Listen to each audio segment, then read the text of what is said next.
In 1985, President Ronald Reagan laid a wreath at a German military cemetery, honoring what he called victims of war, including 49 Waffen-SS soldiers. How did the soldiers who conquered Europe for Hitler become victims in our history books? The answer lies in a lie so perfectly crafted, it fooled CIA analysts, Hollywood directors, and maybe even your high school history teacher. A lie written by Nazi generals themselves. In the wake of World War II, the victorious Allies faced the daunting task of prosecuting Nazi war crimes. Among the captives were top Wehrmacht generals who, instead of facing immediate trial, found themselves detained together at Camp Ritchie in Maryland. There, under unexpected circumstances, these military leaders orchestrated a narrative that would shape historical perceptions for decades. In the confined spaces of their prison, generals like Franz Halder, who served as the chief of the German Army General Staff during the war, spearheaded efforts to align their testimonies. They meticulously plotted a defense that would absolve the Wehrmacht of collective guilt, focusing war crimes accusations squarely on the SS and Adolf Hitler. This coordinated approach was pivotal. By the time of the Nuremberg trials, these unified stories were refined into a polished defense strategy. Halder, utilizing his influence and network, played a central role. He famously stated in a 1946 affidavit that the German army fought a clean fight, except for a few minor incidents instigated by Hitler himself. Such statements were strategically crafted to segregate the Wehrmacht from the SS's atrocities. This narrative found a receptive audience among those in the West, particularly in the United States, where Cold War tensions necessitated a re-evaluation of Germany as a potential ally against the Soviet Union. The generals' narratives were further disseminated through various writings and interviews. Heinz Guderian, another key figure and a pioneer of Germany's blitzkrieg tactics, published his memoirs, which perpetuated the myth of a clean Wehrmacht. These memoirs and other publications by Wehrmacht officers were laced with selective recollections and omissions, tailored to portray the regular German military as unsullied by the horrors of the Holocaust and civilian atrocities. This rewriting of history reached emotional peaks as these narratives were juxtaposed against the backdrop of the emerging Cold War. The American public and policymakers, grappling with the reality of needing Germany as a buffer against communism, were more than willing to accept a sanitized version of the Wehrmacht.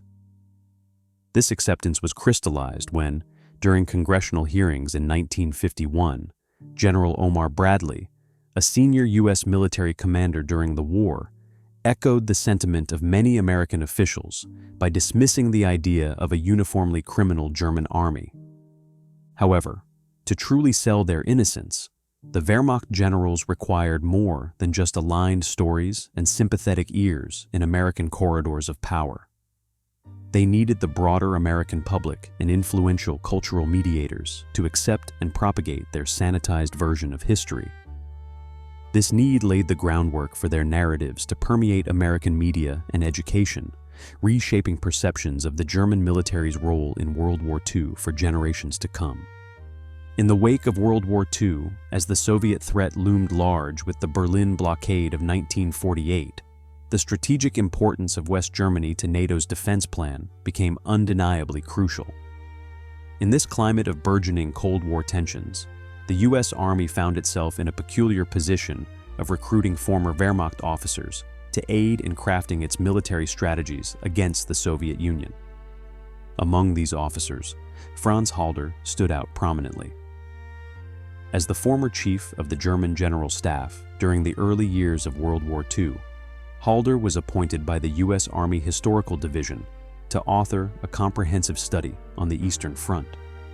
The project aimed at gleaning valuable insights into Soviet military tactics, but inadvertently set the stage for these officers to revise their roles in the war.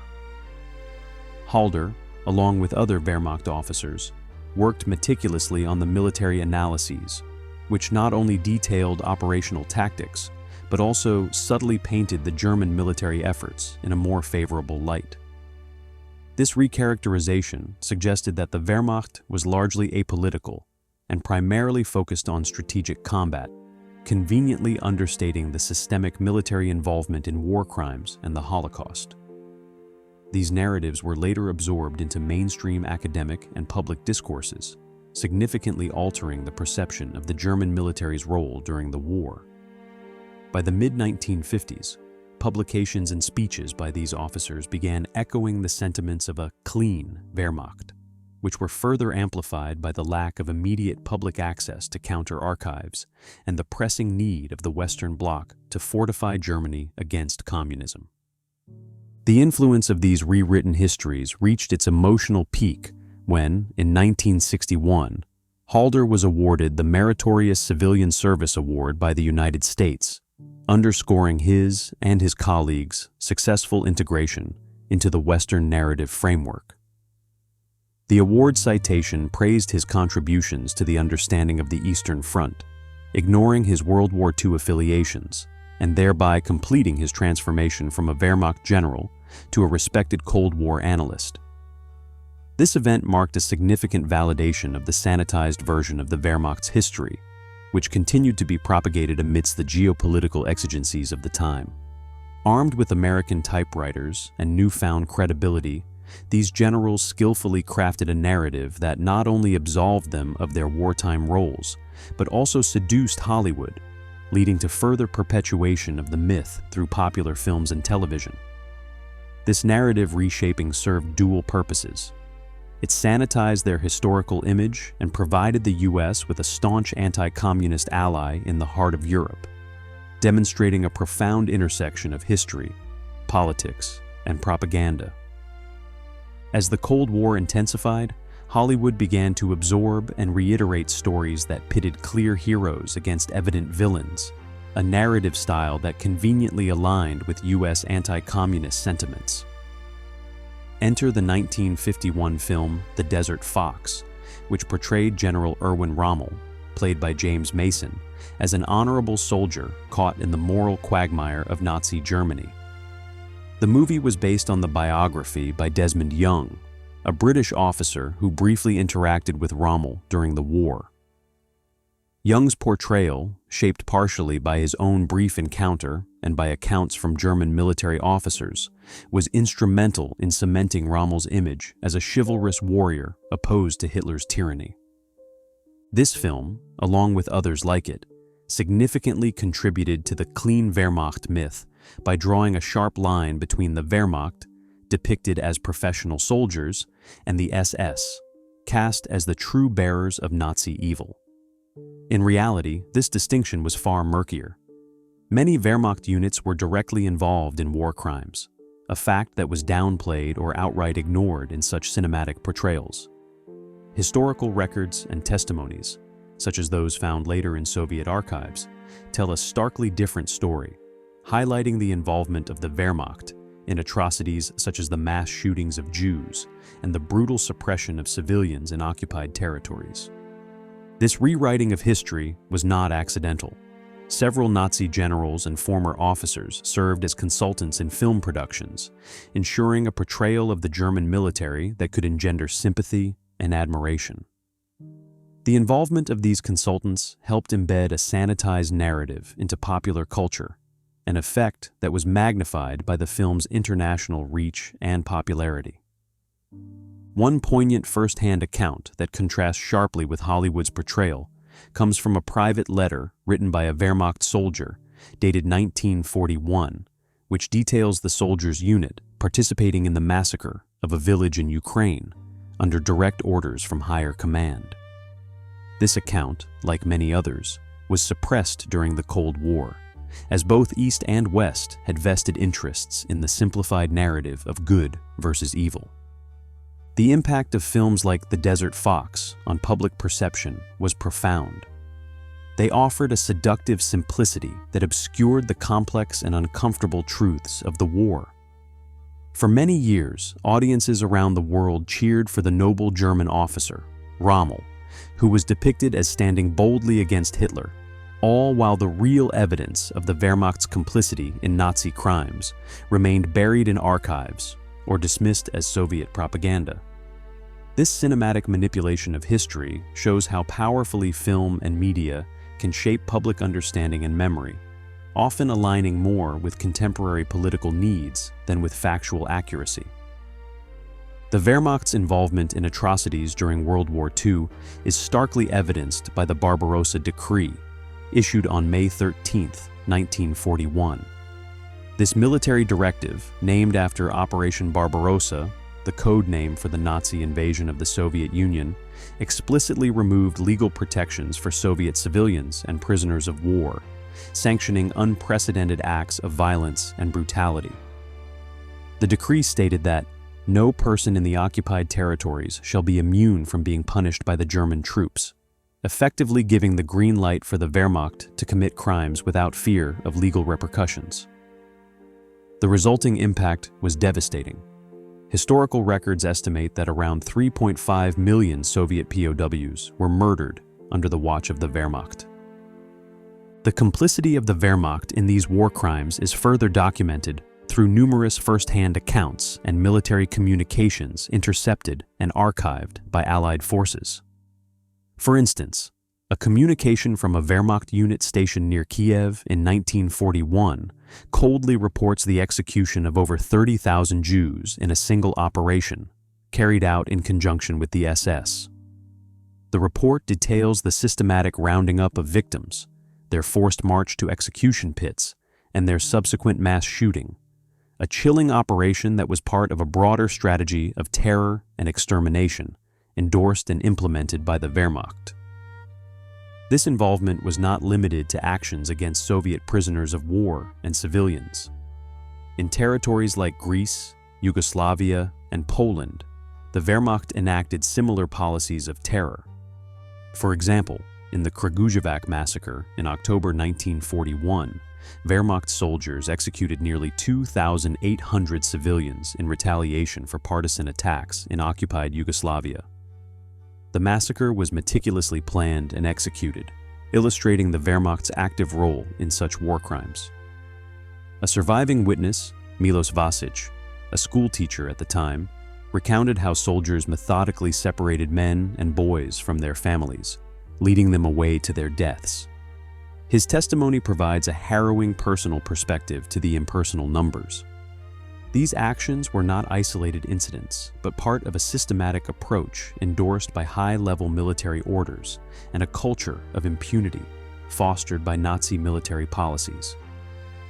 The pervasive involvement of the Wehrmacht in such atrocities dismantles the myth of a clean Wehrmacht that was separate from the ideological and operational frameworks of the Nazi regime. Instead, it reveals a disturbing alignment with Hitler's genocidal ambitions, executed with efficiency and often zeal by regular army units across occupied territories. But it wasn't just in Russia where the Wehrmacht showed its true face. In Greece, Yugoslavia, and Poland, the regular army wrote its own rules of terror, further embedding the legacy of violence and brutality that characterized much of the Wehrmacht's operations throughout the war. The Wehrmacht's brutality in Yugoslavia starkly illustrates the scale of its atrocities under the guise of anti-partisan operations.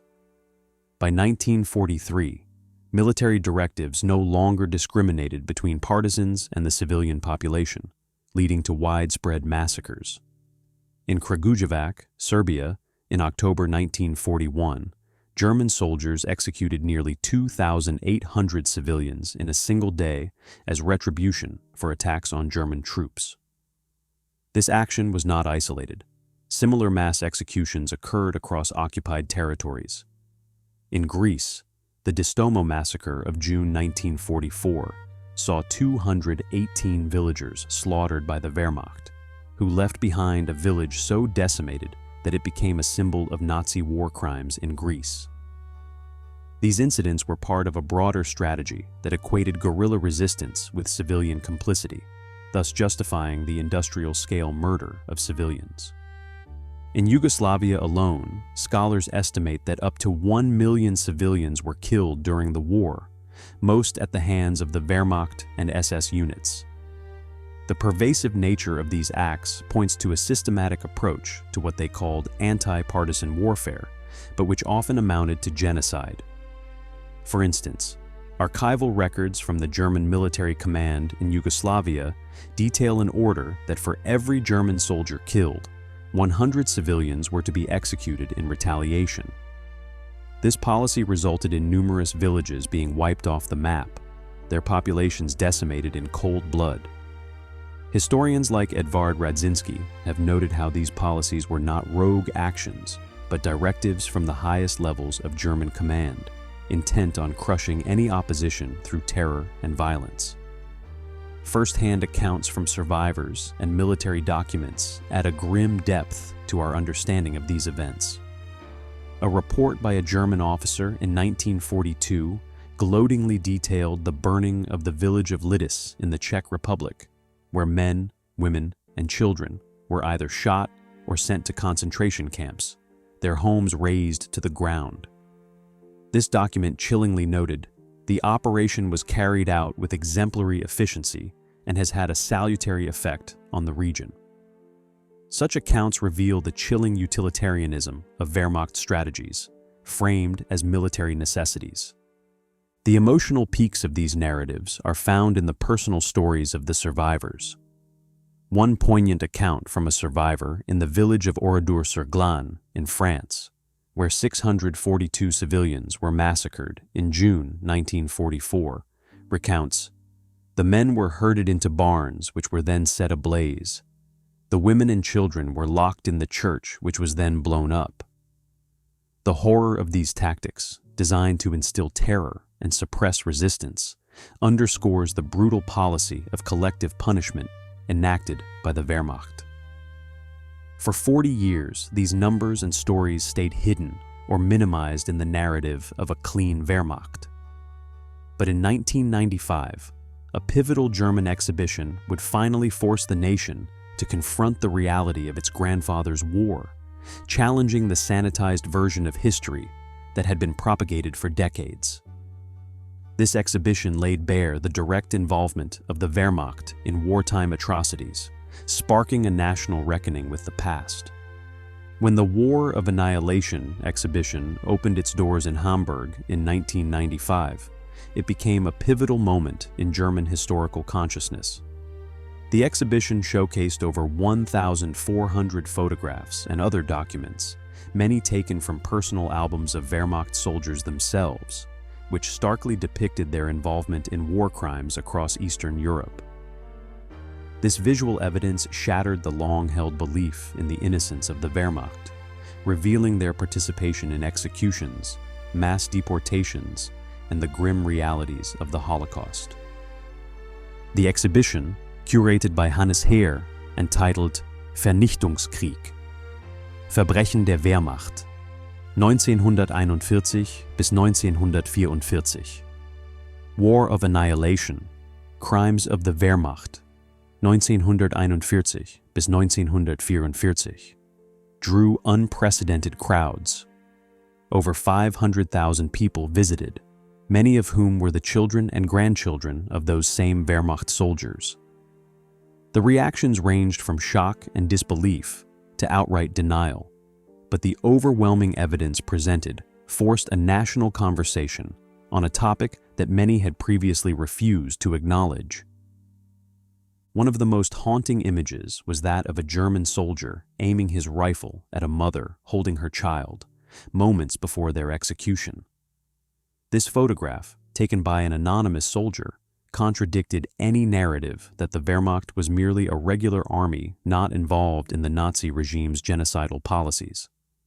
Such images served not only as historical evidence, but also as a brutal confrontation with the past, leading many to reevaluate their family histories. Eyewitness accounts and direct testimonies were also part of the exhibition. For instance, a diary entry from Corporal Max Taubner described the systematic shooting of Jewish civilians in Ukraine in 1941, detailing it as an act of cleansing and necessary punishment against Jewish subhumans. These personal accounts added layers of individual stories to the overarching narrative of complicity and guilt. Public forums and discussions accompanied the exhibition, where historians, survivors, and the general public debated the implications of these revelations. Notably, one visitor, Karl Schneider, whose father served in the Wehrmacht, shared in a recorded interview at the exhibition, "I came here looking for traces of my father. Instead, I found a truth that I am still trying to comprehend." The impact of the exhibition extended beyond Germany's borders, challenging other nations to re-examine their roles and responsibilities during the war. It also spurred academic research and led to the opening of previously closed archives, providing more comprehensive insights into the war and the Wehrmacht's role in it. As the German public was coming to terms with this unsettling truth, another layer of historical investigation was unfolding in Russia. The opening of Soviet archives in the post-Cold War era revealed files and documents that corroborated the photographic evidence shown in Hamburg, detailing even darker aspects of the Wehrmacht's operations in Eastern Europe. This cross-referencing of sources from different sides of the war provided a more nuanced understanding and affirmed the grim realities exposed by the exhibition. The collapse of the Soviet Union in 1991 not only reshaped global politics, but also opened a trove of archives that were inaccessible to Western historians for decades. Among these records were convincing proofs that shattered the clean Wehrmacht myth, detailed orders, correspondences, and eyewitness accounts that documented the Wehrmacht's involvement in war crimes, including the Holocaust. The opening of these archives revealed that far from being mere bystanders, many units within the Wehrmacht collaborated closely with the SS and participated actively in the execution of Jews, communists, and other perceived enemies.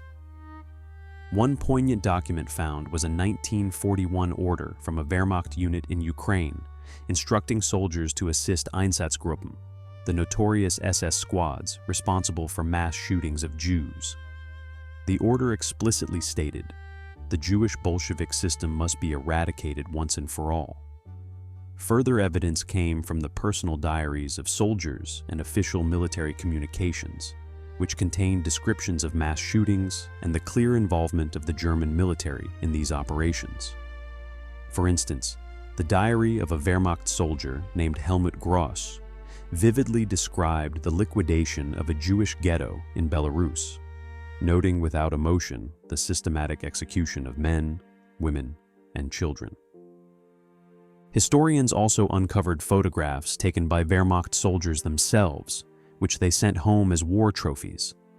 These images, stark and horrifying, showed Wehrmacht units posing proudly in front of massacred bodies, contradicting post-war claims of ignorance and non-involvement in such atrocities. These visual proofs, alongside written records, painted a gruesome picture of a military deeply embroiled in the Nazi regime's genocidal policies. Testimonies from survivors also began to surface with greater frequency and detail, supported by the newfound archives. A notable account from Elena K., a survivor from a small village near Kyiv, described how German soldiers rounded up her family and others, executing them in a nearby forest. She recalled, "They were not SS, they were regular soldiers, and they laughed as they herded us like cattle." With this overwhelming barrage of evidence, the narrative of the Wehrmacht's innocence began to crumble. Historians like Richard J. Evans and Anthony Beaver, utilizing these new resources, published comprehensive works that outlined the military's complicity. Their writings drew on the vast number of documents and personal accounts, providing a rigorous, detailed account of the Wehrmacht's role in the atrocities of World War II. The impact of these revelations was profound. Public perception shifted dramatically as the historical community and the wider world came to terms with the true extent of the Wehrmacht's involvement in Nazi war crimes. The myth of the clean Wehrmacht could no longer withstand the barrage of evidence now laid bare for the world to see. With every uncovered order and each harrowing testimony, the facade crafted by post-war narratives and former Nazi generals crumbled, exposing the stark and uncomfortable truths of history. The noble Wehrmacht of Hollywood and Cold War mythology has been exposed as willing architects of genocide. From Halder's prison conspiracy to the opened archives, we've witnessed how power, politics, and propaganda nearly erased the testimony of millions of victims. The clean Wehrmacht myth wasn't just a lie about the past, it was a theft of the future, stealing justice from the dead and truth from the living. Every time we accept the myth of just following orders, we write the next chapter of atrocity. If you enjoyed this story, subscribe for more World War II history. Thanks for watching.